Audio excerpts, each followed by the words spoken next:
2 ans après le drainage des eaux de pluie dans sa surface, le lac Rose peine toujours à retrouver sa couleur d'antan. La forte quantité reçue a totalement transformé sa couleur naturelle. Depuis la saison 2022-2023, on avait constaté des inondations du côté de Diamniadio vers 50. Et du coup, l'État, ils ont trouvé que la solution, c'était de faire drainer un canal vers le lac Rose.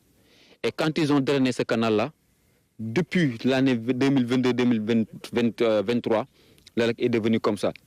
Avant, le lac attirait un nombre important de touristes et autres visiteurs qui, par découverte ou simple curiosité, se rendaient sur les lieux. Aujourd'hui, la situation est tout autre et les conséquences économiques au niveau local se font sentir. Actuellement, il n'y a plus de touristes, comme vous le constatez vous-même. Les agences n'osent plus vendre la destination du lac Rose, parce qu'il y a tout sauf le rose. Donc c'est la couleur qui les attirait. Avec les fortes quantités d'eau de pluie déversées sur le lac, il devient de plus en plus difficile de récolter le sel. Conséquence, la quantité de production a fortement baissé. Aujourd'hui, on a une pénurie de sel parce que quand l'eau était rentrée, le niveau de l'eau a augmenté. Du coup, c'est normal que la profondeur devienne de plus en plus importante. Du coup, quand la profondeur est importante, le travail à l'intérieur devient encore difficile.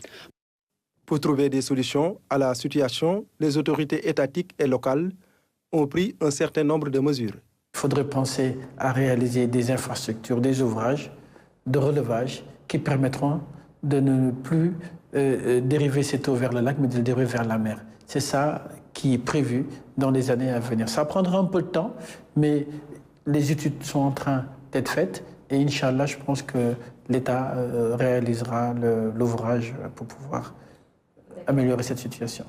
Deuxième lieu le plus visité par les touristes après l'île de Gorée, le lac Rose a considérablement perdu son lustre d'antan à cause des phénomènes naturels et des interventions humaines non maîtrisées.